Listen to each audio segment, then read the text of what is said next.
In 2026, M&A is launching a revamped assessment for those considering church planting. The new name, Ministry Discovery, will introduce new features to the application process and the event itself. One of the new features is our approach to sermon evaluation. Now, you've expressed interest in being a sermon evaluator, and this video is a brief explanation as to what this will entail. Now, previously, the candidate submitted a sermon that had been preached, and a single person evaluated it. The evaluator was provided with a grid to evaluate the content, delivery, and the presentation of the gospel. There was little space to provide any other feedback. Then at the event, the candidate would deliver a 10-minute message, and the assessors would listen using the same evaluative grid as for the longer sermon. The candidate was informed in advance of what we'd be looking for with regard to content, delivery, and gospel focus. Now, in our revised format, the candidate's submitted sermon will now be evaluated by three teaching elders to provide a broader perspective on the message and to enable more detailed feedback. You are one of those voices. We are recruiting not just church planters, but also those from across the PCA, offering the opportunity to speak into the candidates that we recommend to begin new works in our denomination. We are asking you to only evaluate 4 sermons a year, with only one per assessment. Right now, we have about 5 assessments here in the United States each year. About every other year or so, there's one up in Canada. We may be adding other formats as well as we continue to grow. If you would like to do more, let Jenny Dorsey know. Now, let me share with you what you'll receive in the mail. You get an email link to a Microsoft form that includes the candidate's name and a link to be able to view his sermon. So you'd get this, and you'll fill out this information, your name, email address, and phone number if we need to follow up with any questions that we may have. You'll then get so you fill it out with your information, not mine. Then you will get that link, and that link, now it's not here because we don't have that sermon ready to be sent to you just yet.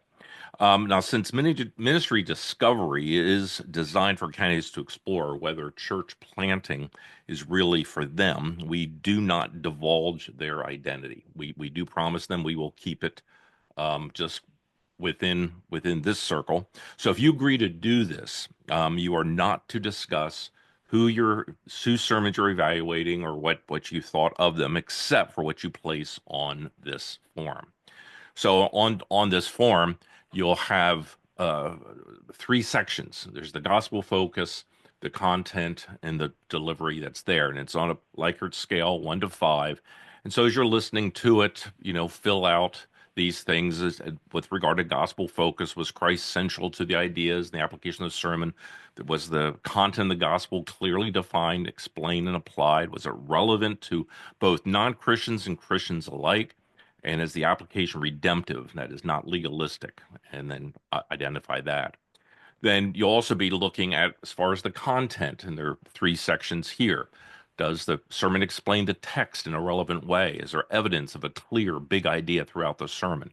Are the illustrations, do they clarify the points of the sermon? And as far as the delivery, does the sermon engage with and build rapport with listeners? Was the language understandable and avoided undefined insider language, that kind of Christianese that we can fall prey to? And as far as the delivery, they speak with passion and confidence. Then you'll see there's a section there for additional comments, and you can put as much in there as you like. What you'll be filling out will then be returned to Jenny automatically through the Microsoft form. She'll collate that and come up with an average score, but then also identify all those comments separately. You will not be identified to the candidate. Just the Jenny will know, I know who they are. And like I said, if we need a follow up, we're able to contact you if there's something that seems very glaring to one evaluator that may not be to others, so we can get some clarity there.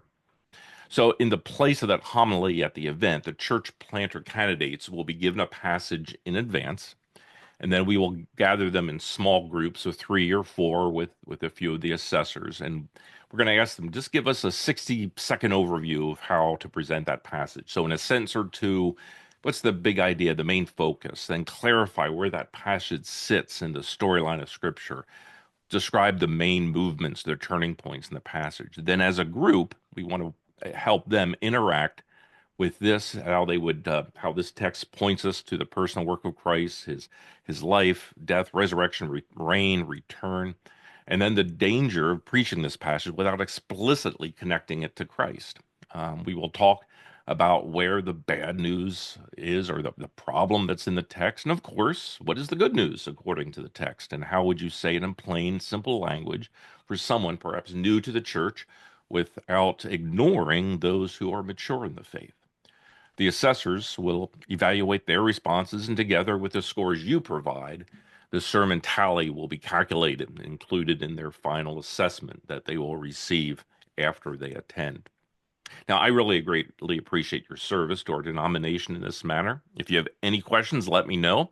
We're going to be taking this year to consider what adaptations and changes to our new ministry discovery format. And so this 26 is somewhat of a beta year for it. Now, as interest in church planning appears to be rebounding, and we are getting more and more people wanting to come to uh, Ministry Discovery, well, it used to be the assessment center, we will no doubt need more sermon evaluators. So if you know of others who would be well suited to this task, please pass their names on to me. And again, I thank you for serving in this manner.